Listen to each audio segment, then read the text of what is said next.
रात का समय था। विनय और गौतम जंगल के तालाब के किनारे शराब पी रहे थे। तभी गौतम की नजर तालाब के किनारे रखी एक मूर्ति पर पड़ी।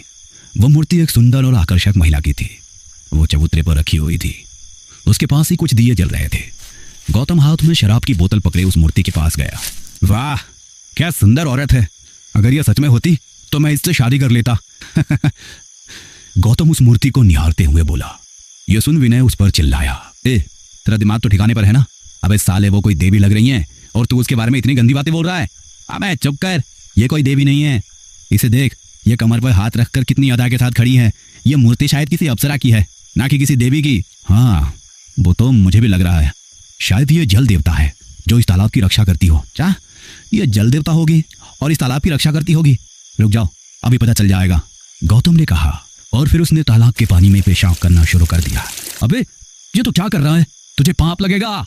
गौतम पेशाब करने के बाद पीछे मुड़ा। देखा, ये जल देवता नहीं है। अगर होती तो मुझे इसमें पेशाब करने से रोकती। साले, तू पागल हो गया है क्या? तूने इस तालाब का पानी अपवित्र कर दिया।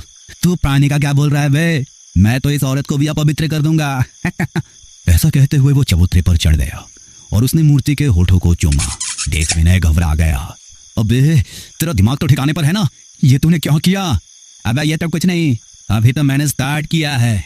ऐसा कहते हुए उसने उस मूर्ति के होठों पे दारू की बोतल लगाई और उस पर दारू डाली। ये देख विनय का दिमाग हिल गया।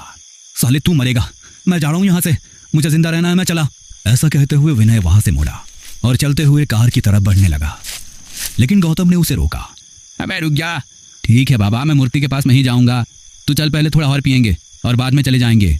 गौतम ने जैसे तैसे विनय को मना लिया और बाद में वो दोनों तालाब के किनारे शराब पीने बैठ गए।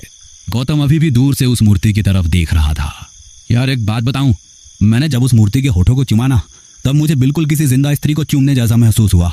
मानो वो मूर्ति नहीं बल्कि सचमुच की स्त्री हो। अबे चुप कर, मैंने शराब पी है, गधे का मूत नहीं। मुझे बेवकूफ मत बना है, विनय ने नशे में कहा। गौतम अभी भी उस मूर्ति को ही निहारे जा रहा था। सच में यार, माँ कसम, मैं झूठ नहीं बोल रहा हूँ। मुझे सच में अभी भी उसके होठों की चुभन महसूस हो रही है। उसके गर्म और नरम होठ मुझे अभी भी महसूस हो रहे हैं। ऐसा लग रहा है कि एक बार फिर से वहां चला जाऊं और उसे चूमूं। तुझे चाहे तो खुद उस मूर्ति को किस करके देख ले। बोलना, जाएगा क्या वहां उसे चूमने? गौतम ने पूछा। लेकिन विनय ने कोई भी जवाब नहीं दिया।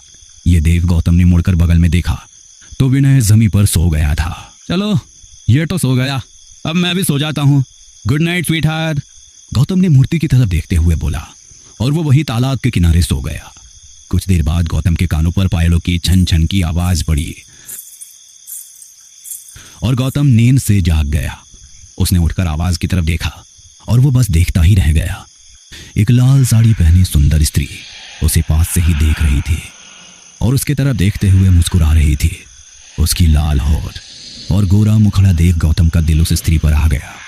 उस स्त्री ने सिर हिलाकर उसे इशारा किया और खुद के पास बुलाया। यह देख गौतम को अपनी आंखों पर विश्वास ही नहीं हुआ।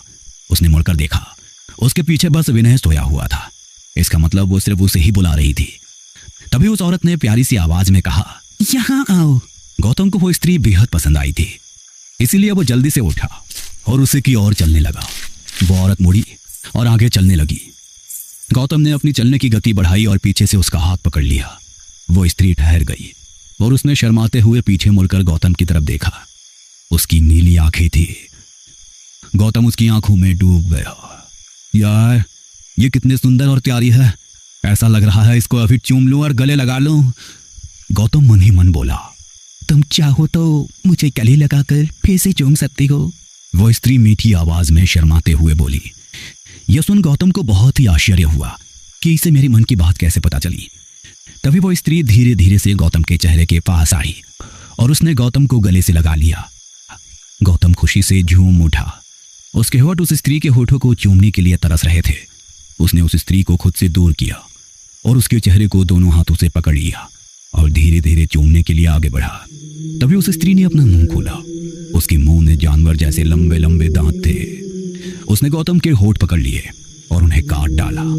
गौतम दर्द के मारे चीखा और पीछे हटते वक्त जमीन पर गिर गया। उसकी चीखें सुन विनय नींद से जाग गया। उसने गौतम की ओर देखा। उस औरत ने गौतम का पैर पकड़ा और उसे खींचते हुए तालाब के पानी में ले गई। इधर विनय जोर जोर से चिल्ला रहा था, लेकिन वो स्त्री उसे पानी के अंदर ले गई और उस स्त्री ने अपने नाखूनों से गौतम के शरीर को फाड़ना शुरू कर दिया। गौतम जोर जोर से चीख रहा था, लेकिन वो स्त्री उसे नाखूनों से फाड़ती ही गई। धीरे धीरे तालाब का पानी गौतम के खून से लाल हो गया। विनय को समझ नहीं आ रहा था कि वो औरत कौन थी और गौतम को पानी के अंदर क्यों ले गई। तभी उसकी नजर चबूतरे पर गई। वहां से स्त्री की मूर्ति गायब हो चुकी थी। विनय की आंखें डर से बड़ी हो गई। इसका मतलब वो सच में जल देवता थी। विनय घबराते हुए खुद से ही बोला और वहां से भाग वकार से पासी के गांव चला गया। उसने गांव वालों को घटी घटना के बारे में बताया। वो घटना सुन गांव वाले विनय पर भी गुस्सा हो गए, क्योंकि वो कोई स्त्री की मूर्ति नहीं थी, बल्कि एक यक्षिणी की मूर्ति थी जो उस जंगल के तालाब की रक्षा करती थी। वो तालाब काफी पवित्र था और गांव वालों की यक्षिणी पर और उस तालाब पर काफी ज्यादा श्रद्धा थी। उसके दूसरे दिन गौतम की तैरती हुई लाश तालाब में पाई गई। उस यक्षिणी ने तालाब के अपमान का और खुद के साथ हुए बदसलूकी का बदला गौतम से ले लिया था। गौतम के पेशाब से जो तालाब का पानी अपवित्र हो गया था, उस पानी को यक्षिणी ने उसके खून से शुद्ध कर दिया।